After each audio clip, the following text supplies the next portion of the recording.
بالله من الشيطان الرجيم. بسم الله الرحمن الرحيم. الحمد لله رب العالمين. اللهم صل على سيدنا محمد وعلى آله وأصحابه والتابعين لهم بإحسان إلى يوم الدين. بندرابي تقدل يتودي الله يجولد النبي صلى الله عليه وسلم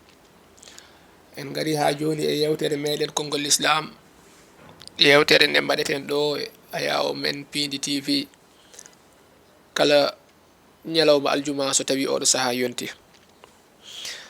e jewte meɗen ɓennude gonnoɗen koye hajju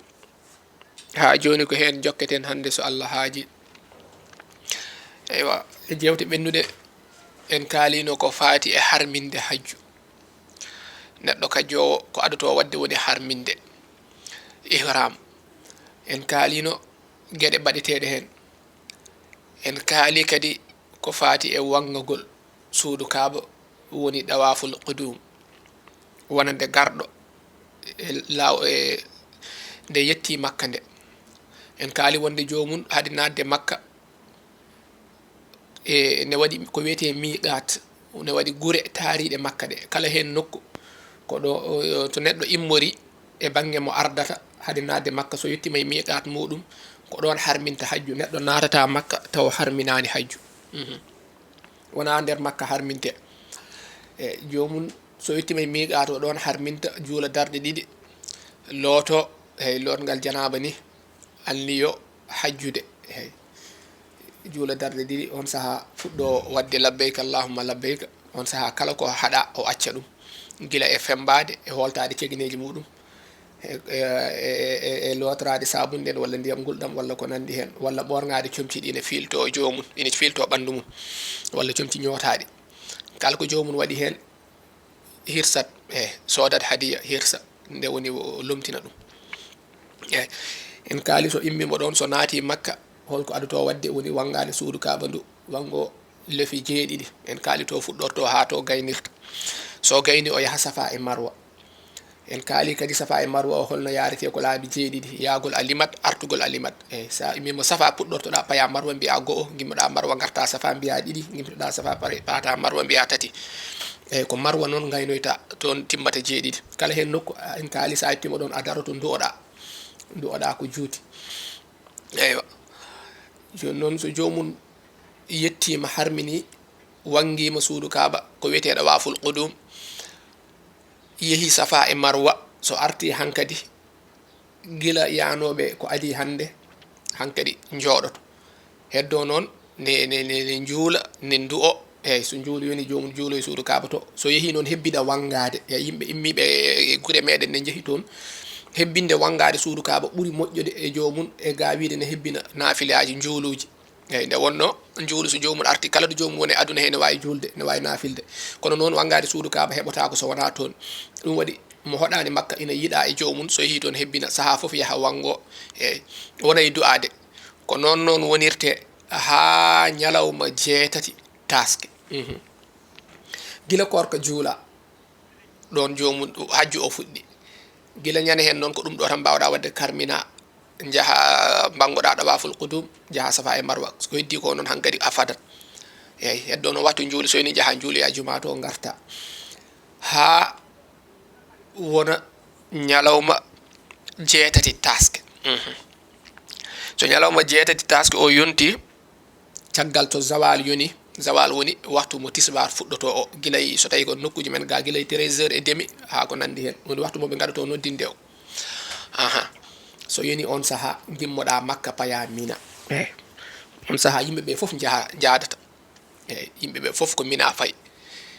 on saaha noon eɗen mbasiyo hen ko adi foof kala joguiɗo bagasuji kewɗi e ko nandi hen woto nawor. Eyyi woto nawor comceji kewɗe sakkosaji walla ko nandi hen saabu so renaki o weddoto ɗum. Eyyi toon ne muuyi seeɗa nde wonno ko ɓuuri hewde hen ko koyɗe yarete. Eyyi walla so tawi oto ni oto wonto haɗata tawata ko yimɓe ne keewi. Eyyi ko tuñande wotere yaate toon ko ɗum waɗi mbasa hebbinde bagasuji e ko nandi hen. Eyyi hay ñamɗe kewɗe mbasa hebbinde ɗum e ballitoroɗa ndiyam yarde ndiyam ko heewi tan gila hay taroɗe ɗe foof alhaaliji muɗum weeɓani. On saaha so jomum yeehi mina moƴƴi ko immade makka caggal zawal so noddi so zawal yonti o juuloyo mina noon eywa tisbar o eyyi o wona toon to mina to ha takkosan o juulo toon takkosan e o waala toon eyyi jamma jeetati so immima ñande jeetati taske o waala toon so fini ñalawma jeenayi taske o ñalawma jeenayi taske o on saha o yahata arafa ko ñande hen arafa darete o wona noon o wawi wonde mina ɗo ha nangue fuɗa eyyi so nangue fuɗi o fuɗɗo yaade so yeehi noon ne waɗi nokku biyeteɗo namirata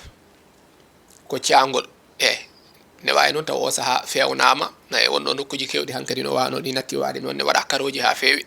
guila wayno safa e marwa eyyi no wano e joni ne serti ko waɗa karoji yañña kadi waɗa escalier étage uji taw yimɓeɓe ne wonno aduna o joni hande ko yahat toon ko ne heewi ko alhaali o namdi ɗum sa yeehi noon nokku biyeteɗo namirata on saha jippoɗa toon eyyi ko caangol eyyi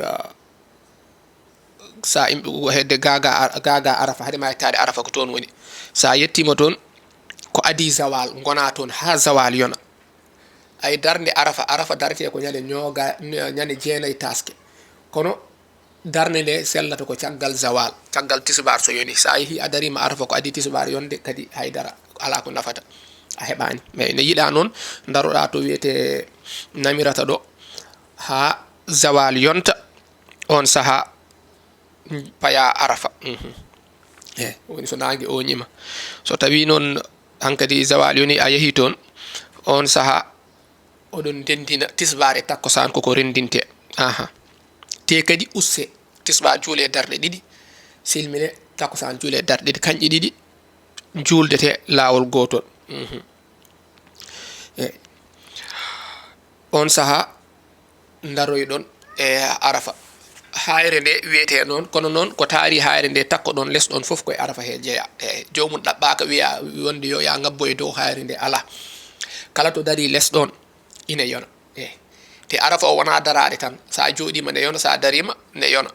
eyyi hay so tawi tan ko fodde minute goto dariɗa ɗon ñande jeenayi taske a heeɓi arafa so tawi noon ñande hen fatori mama andu hajju o fatori mama accu ha mo wuuri tan eyyi won gueɗe ɗe ganduɗa sa acci ɗum aɗa wawi hirsude dammowol woni mbaɗa hadiya o lomto ɗum kono arafa ɗum nelaɗo sallah sallam wi hajju ko arafa kala mo arafa fatori an hajju fatori mama ɗum waɗi hay ɓe sellani ɓe ayan ɓe gadde toon ɓe gadde ɓe lelne toon ɓe daro hen eyyi on saha yimɓeɓe daro arafa hayre nde wiyete ko jabalur rahmati woni hayre yurmede to nelaɗo sallah sallam darino to eyyi darade arafa o ko heeɓi dade tan fodde kala ko jomum heeɓi hen eyyi ay fodde jonde tan ɗon noon ha jamma ha fajiri feera ñande julde nde woni ñande ñalawma battuɗo sappo taske kala saha mo dariɗa hen a heeɓi arafa o eyyi ko toon gasoyta ñande jeenayi arafa ñande jeenayi taske caggal zawal yoni ko ɗon arafa fuɗɗi noon ñalla hen ko ɗum mbiyeɗa kono noon sa heɓani ñalawma a heeɓi jamma o kadi ha joni a heeɓi arafa o eyyi noon yarata ha fajiri feera eyyi wiyama sa darima hen so tawi ka baɗɗiɗo ni e daba ma dariɗa kala ko mbawɗa wadde hen eyyi a heeɓi eyyi ko hono noon so tawi on darima toon ha nangue muti hankkadi on jahat walla ko adi nangue muti wonno seteji ɗi no mbadi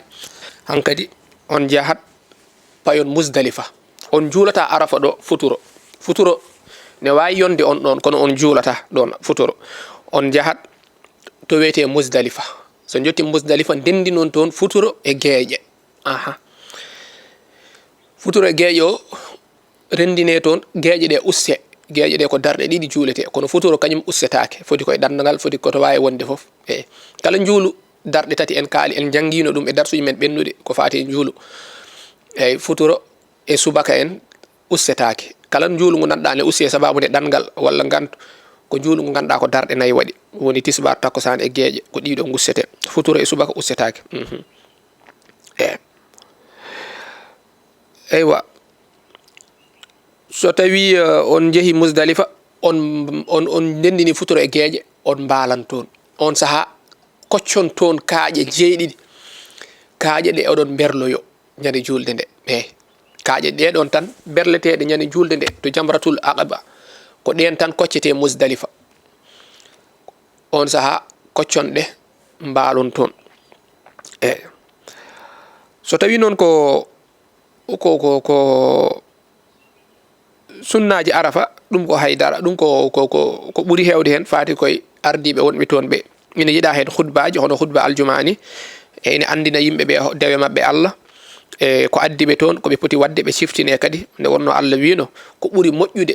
e jooɓare ko neɗɗo ina yooɓo woni taqwa woni kulol Allah neɗɗo anda holko addimo Makka o anda o yahani toon beele o so arti o watta wiyede alhajji walla o watta wiyede hajja o yahani toon o rento kadi ko bonnata hajju heewi dewe meɗen Allah ɗe mbaɗeten ine bonna ɗum holɗum yeengo walla hollirde Allah kanko ko kirowo Allah kala ko mbaɗanɗamo sa watti hen goɗɗo tan o acciran on ndeno ɗen téléphone aji ɗi eɗen pilma sen gone suudu kaaba eɗen pilma eɗen mbiya yimɓe ɓe ndaare miɗen ɗo suudu kaaba ɗo aɗa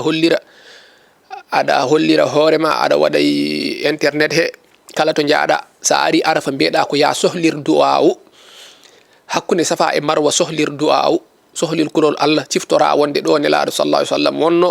ɗo annabi Ibrahima adduno Ismaila e ko nandi hen ɗo a ɓallima Allah sa woni ɗo nde wonno won gueɗe kewɗe kewnoɗe e diine l'islam walla e diine annabi Ibrahima en ko ɗo hewno mbatta en haqqille ma taw wona wiide aɗa waɗa ɗum kongu aɗa yetti oɗon aɗa foti ɓernde ma ɗe foti ruttade Allah an aɗa ɓernde ma ɗe rutto e yimɓe ɓe aɗa holla ɓe wonde aɗena Makka aɗena suudu Kaaba nani caggal ma aɗa photo hen aɗa filma arafa nani mi darima arafa miɗen ɗo kaari aɗa filma aɗa a haala ntentoɗen ɗum nde yaawi bonnude golle meɗen te golle bonnata ɗum ko bonnata koye ɓernde woni koye fibde koye fimde woni sa fiɓi tan ɗum ɗo ko mbaɗɗa ɗo ko a waɗirani ɗum Allah mbaɗirɗa ɗum ko saabu yimɓe ɓe ganda wonde a hajji sa arti mbatta wiyede alhajji andu wonde a bonni ɗum Allah acciti men heewi kajjuɗo walla baɗɗo e yoga dewe Allah arti woni ɗo ne sikka hajji ñalawma darga o yaha o wasa yiide hajju o e kayitol makko golle moƴƴe so wullitima o wiye o waɗirno ko saabu kaari en mbatta wiidemo alhajji nde o arti nde ɓen mbimo alhajji ɗum wodani o hen ɗum woni jobdi makko ɗum waɗi ene jeeya hen khutbaji ɗiɗi sunna arafa o on saaha kudbino o wona andinde yimɓe ɓe ko fate e dewe mabɓe Allah koɓe poti rentade e koɓe keddora e ko nandi hen toon ɓe gonata ha tisbar noddine eywa on saaha ɓe kalne ɓe ndendina hakkude tisbar e takkosan ɓe gussa ɗum saabu sunna o kono noon yimɓe jeeyaɓe arafa ɓe kamɓe ɓe gussata eywa caggal muɗum on saha noon ɓe paya to mbiɗen to Muzdalifa so ɓe darima e hayre he ina yiɗa jomum daro toon taw ina wondi e laaɓal taw ina hucciti e suudu Kaaba ndu arafa heedi suudu Kaaba ko funnangue eyyi jomum joni ko hirnangue huccitta wona e du'ade kala ko wawi yo du'o kala ko yiiɗi hay ɓesgu makko hay woto accu hay nelaɗo sallallahu alaihi wasallam wi jomum yo du'o hay lamɗam e barme muɗum yo du'o hay lamɗam e barme ma ko mbaɗirɗa hen lamɗam du'o dépasse ma wata accu kala ko neɗɗo ina hatojina du'o du'aw ko dewal Allah te du'aw aɗa du'o aɗa heɓa hen baraji aɗa du'o aɗa ɓeydo ɓallade Allah aɗa du'o Allah ni humta haajuji maɗa saabu Allah kanko ko noon ko du'otoɗa ɗon ko a hollimo haaju ma a hollimo wonde an ka looɗo aɗa lohi a wawana hoorema ala goɗɗo mo ɗaminiɗa mo wona Allah kanko tan wawi humtandema haaju ma ɗum ɗo joni ko dewal Allah eyyi ɗum ɗo joni gonɗa koye siinude maccugagal maɗa eyyi aɗa townomo kadi aɗa hollamo wonde kanko woni foof kanko woni pandaɗo kanko woni as-samad kanko woni kumtowo haajuji ɗi foof kala mo kolluɗa haaju on won mo hollata haaju, kala mo ɗaminiɗa won mo ɗamini, e Allah woni ɗaminteɗo mo ɗamintako, e kollitamo ɗum ñaagoɗa fof e ɓesgu ma e hoddiɓe ma en kala mo haqqille ma are mum kadi du'onoɗamo. Saabu nelaɗo sallallahu alaihi wasallam haali nokkuji ɗi du'a ina jaaɓe, e o wi ina jeeya hen du'anade musidɗo ma caggal makko, e to tawaka aɗa du'onomo taw o ala ɗon, e taw wona aɗa filma aɗa wiyama kaari miɗen du'onoma yo Allah adde ga mi noddima ɗo yo Allah adde ɗo walla naggam, aɗa filma aɗa neldamo, e beele o waɗa ɗum estati kadi yimɓeɓe ganda kadi ko no wiyete no yeeɓo WhatsApp ɓe ganda kadi andi kadi a hajjoyi kadi wona noon. Do e sunde Allah yiiɗi ko gueɗe cuuɗiɗi gacciramo hen. On saaha du'oɗa cohlira du'ade, eyyi aɗa subhina Allah, aɗa imsino, eyyi surtout noon istighfar, astaghfirullah kebbinen ɗum no feewi. Nde wonno eɗen keewi ko gofeten Allah te bakkatuji men ɗi ina kaɗa en dañde ni, eyyi neɗɗo so laaɓi e bakkat tan kala ko dillini sababu o heɓat, heewi donc ɗo dañde yo yafno Allah. ɗum waɗi astaghfirullah ko woni hen ko ne heewi, ne adda uditare, ne adda ɓesgu, ne adda toɓo, ne adda dañal, ne adda ɓallade to Allah, eyyi ne adda nadde aljanna kadi, saabu so neɗɗo yafama bakkatuji muɗum natan aljanna. Eyyi on saaha soɓe gayni so goni toon ha futuro walla ko adi ɗum jahon to Muzdalifa ndendi noon toon futuro e gueƴe, on saaha koccon toon kaaƴe ɗe oɗon berloyo. Eywa ñande subaka muɗum, eyyi so goni toon on mbaali toon, on mbaali Muzdalifa ha weeti, on saaha jahon son caggal juulede subaka jahon to wiyete Mash'aril Haram, eyyi caggal fajiri jahon lawnon ina yiiɗa jaaha gila wetani, sa juuli subaka tan gila suwa yaynade taw jahon to Mash'aril Haram daroɗon toon oɗon du'o, eyyi du'oɗe nokku to nelaɗo sallallahu alaihi wasallam yaɓɓirno koyɗe mum ne du'o, o yamiri en yen du'o daroɗe toon du'oɗon ha nangue fando e fudde walla ha nangue fuɗa. So nangue fuɗi noon on saaha payon Mina, payon Mina saabu werlade jamratul aqabati, on saaha ko jamra goto werlete, accan jamratul ula ɓenna ɗum, ɓenna jamratul wusta, paya jamratul aqabati, on goto werlete ñande julde nde. On saaha soɗon jaaha noon jamra, so gimmima to wiyeteno Mash'aril Haram, soɗon jaaha oɗon berloyo jamra o, won to wiyete aywa Wadil Muhassiri, eyyi woɓɓe ne mbiya kadi Badnil Muhassiri. So jottima ɗon jaccoɗon, so tawi ka baɗɗinoɗo dillina daaba ma o ɓuura yawnade, so tawi ko ka jarawo koyɗe ñakka keñoɗa, ɗum kam ko yimɓe foof debbo e gorko foof keñoɗon seeɗa. Nelaɗo sallallahu alaihi wasallam yettino ɗon ne heñinoma, saabu ɗon ashabul fiili en Abrahata woni bino ne hela suudu Kaaba e ñiiɓe makko ɗi ko ɗon ɓe kalkano, wiyama ko ɗon ñiiwo makko ba salino yaade, eyyi eɓe kalka won halkanoɓe ɗon. Ko ɗum waɗi nelaɗo so yettima ɗon kañum kadi dillina daaba mum o heño pour malkinorade ɗum, kula lebte Allah ɓay wonɓe Allah halkuno ɗon, ande sa yettima ɗon kula kam walla kolla kam peññina kam aɗa huuli Allah kam aɗa huuli haɗima lebtede ɗon, ko Allah lebtuno ɓen ha haltani en ɗum ko beele ha mbatten hen haqqille kulen lebte makko ɗe. So jottima ɗon jawno ɗon jaccoɗon, eyyi on saaha ɓen noon payon to jamratul aqabati ɗo. Son berlima berlon ɗon laabi jeeɗiɗi. Son berlima jamratul aqabati oɗon, on saaha eywa mboroɗon, eyyi walla kirson hadiyaji moɗon, walla pemboɗon taw pemboɗon gorko femboto walla ussa. Debbo noon ussan e sukunu mum ko fotino wulnde, hey woni ni ko foti ni o ustata e sukunu makko he. E gorko so ussi fof ne yona, so tawi fembima kadi eywa ne yona. Eyyi on saaha soɓe caggal fembade kirson layya moɗon, kono o saaha kam joni wona layya o sodete ni jaati makko aɗa hirsane walla aɗa hirsa. Mbiyan non wona layya kay hadiya mbiyammi, hajji yanke layyotago, hajji yanke juulata julde taske, kañum ko hadiya waɗata. Eyyi hajju yanke surtout mazhab Imam Malik kanko o juulata taske, kanko ko hajju o lomti taske o. Ko hadiya wiyete koye hajju he jeeya. e nden kam hadiya o a sodanno jogoɗa so tawi a dardima hadiya ma o arafa ene yiɗa kirsamo mina sa dardaki e makko arafa yiɗa ko kirsoyamo to makka e ko ɓuuri moƴƴude to makka kadi wiyama ko marwa kirsoyama toon kono noon kalɗo keɓɗa e makka ina yona kono joni a sodan tan ticket a sodan hadiya mo jiɗɗa coggu muɗum o on saaha ɓe kirsanma eywa on saaha noon a fembima hadiya o hirsama e kala ko harmuno e ma tajje segene ma en fembaɗe en lotorade sabunde ɗen foof hankkadi daguima ha heddi gueɗe ɗiɗi wondude e joom suudu ma walla an debbo wondude e joom galle ma ala dagaki taw hono noon kadi wañde toon mbara toon kulle ɗum kadi dagaki ko ɗeɗo gueɗe ɗiɗi keddi ɗeɗo noon ko ma mbaɗoya ɗawaful ifadati eyyi ma mbaɗoya ɗawaful ifadati nde woni wawa daganadema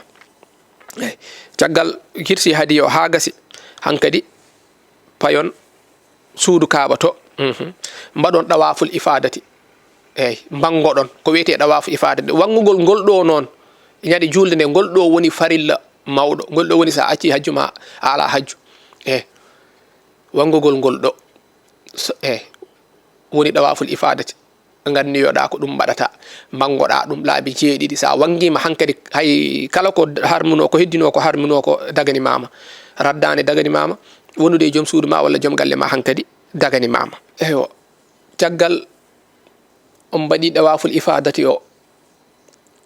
eyo kala ko harmuno e ma hankkadi dagima hankkadi toon gono toon duttoɗon mina eyyi mbaloyon toon jammaji tati eyyi so tawi neɗɗo raɓɓiɗinima noon ne wawi wat toon jammaji ɗiɗi kono noon jammaji tati woni ko timmi ko on saaha kala nde o fini o werloyo jamra en mbino ko musdalifa jomum hoccata kaaƴe ɗe ina werlo ñande julde nde eyyi ñande hen kadi ko jamra goto mbiɗen o werloto woni jamratul aqabati jammaji keddiɗi noon jamraji berleteɗi ɗi kala to jomum wela foof ne wawi hoccude kaaƴe ɗe heddo noon o reeno kaaƴe ɗe wayno kaaƴe mbokk ni walla mbiyen lasper no fotiri ni ko noon fotata fotani ɓurde ɗum mawnude so ɓuuri ɗum mawnude ina sella kono ina aña kono so ɓuuri ɗum famɗude hankkadi ko sellata on saaha jomum yaaha kala nde fini so wona mina kala nde fini yaaha werloyo jamraji tati ɗi foof eyyi o adoro noon jamratul ula o rewna hen jamratul wusɗa o rewna hen jamratul aqabati ñande foof ko noon kala jamra noon mo weddi ha o gayni kaaƴe jeeɗiɗi somo weddo o wi allahu akbar o yaadina hen so weddima noon hawo gayni jeeɗiɗi haade makko yaade to jamra ɗimmo o daro o du'o no feewi kala ko jomum yiɗi yo du'o on saaha yaha to ɗimmo o so gayni yaha to tataɓa kono tataɓa o so gayni werlade woto o daro ɗon omo du'o yo ɓennu eyyi te yimɓeɓe kadi ina keewa on saaha no feewi eyyi ko hakkude jamraji ɗiɗi ɗi ko ɗon woni to darete aha du'e ɗo noon neɗɗo mo hattanani commission ji goɗɗi woɓɓe nawoɓe yimɓeɓe hajju eɓe lomtono jomum kono noon jomum hirsat aha lomtanaɗo werlanede hajju o mo wawa werlanede jamra o mbiyannomi on o hirsat hadiya yoɓa ɗum lomto ɗum aha so tawi omo wawi werlade o wawa yaade omo wawi waɗɗinede walla o ronde so yettima o werlano hoore makko so tawi noon o hay ɗum o wawa on sa omo wawi heddade hôtel to walla nokku to woni to so jomum ne werlanomo noon o eɓɓa fodde jomum o saaha foti yettade ne werlo one wiide allahu akbar laabi jeeɗiɗi kala hen nokku ha wona laabi nogas e goho wona tati ɗi eyyi joni kala subaka nde jomum fini ko ni kala nde fini ko ni ha timma balɗe tati woni sambo julde e demba julde e ñalawma nayaɓo julde o on saaha gasi hankkadi jomum en garta makka heddi ne profita ne juula e suudu kaaba he ne mango hen ne kebbila ko wangoto e ne imsino hen Allah ne waɗa hen la ilaha illallah ko nandi hen e juula e nelaɗo sallallahu alaihi wasallam e ha ñande wiya janggo koteten e janggo vol men yahata hankkadi e mbaɗon ko wiyete ɗawaful weda woni wangogol baynodiral e hankkadi oɗon baynodira e suudu kaaba ndu eyyi on ɗawaf woni waynodiral mbaɗamo kadi laabi jeeɗiɗi ndu'oɗa kadi kala ko jiɗɗa ndu'oɗa yo Allah adde ɗo yo Allah addu ɗo musidɓe ma e bandiraɓe ma ɓe jiiduɗa foof on saaha kota son pini inchallah garton aywa yahoɓe hajjuɓe fof yo Allah newnu hokka ɓe yaade e jam ɓe jotto e jam Allah hokka ɓe newnana ɓe no ɓe mbaɗiri golle ɗe hono no waɗirte ni no haniri ni so ɓe mbaɗi golle ɗe ha timmi Allah jaɓana ɓe Allah danda ɓe reena ɓe sabu bani adama en fof ko mankuɓe ko ɓe looɓe Allah ko timmuɗo sabu timmal makko ngal yo timminan en hajju men o wasa teskade no mbaɗirɗen sabu loore men ni o tesko timmal makko kanko o tesko anniya meɗen sabu yidde wadde o timminana en ɗum heddiɓe ɓe jahani ɓe kadi yo Allah newnan ɓe yo Allah newnan en enen ɓe jahani taw ɓe fof hajjuji garoji jeeɗen e yahoɓe eywa Allah newna kadi gartal e jam taw ton ɓesmuji ɗi e jam wonno ko yewtere meɗen konngol l'islam e ayaw men Pindi TV eɗen jaɗanno to banggue caméraji to musidɗo meɗen Djiby Dieng to banggue montage musidɗo men Ali Fall wassalamu aleykum wa rahmatullahi wa barakatuh